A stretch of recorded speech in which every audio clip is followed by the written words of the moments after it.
pertama kali kita lakukan adalah kita mengupas kabel sampai ke inti core-nya. Kita lakukan pada 2 kabel yang tersedia.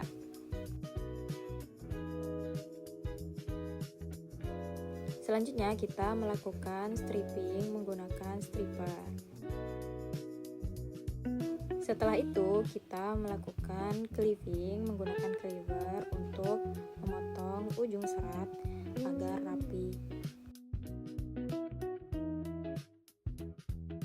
Selanjutnya kita masukkan serat optik kepada konektor SC untuk diukur menggunakan VFL. Jika cahaya dari VFL tembus, maka sambungan pada konektor baik dan bagus.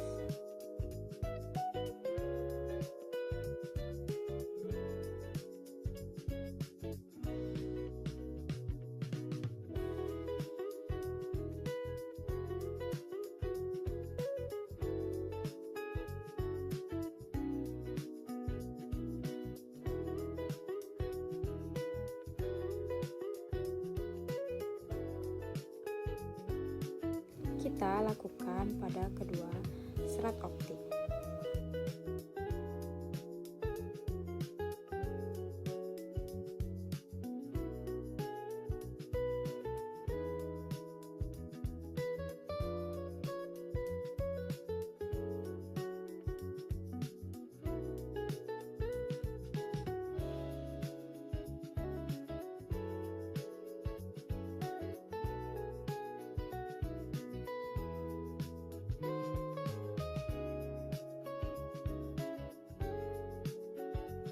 Nah, untuk selanjutnya kita tuh akan melakukan splicing pada kabel FO drop yang telah kita pasangi konektor.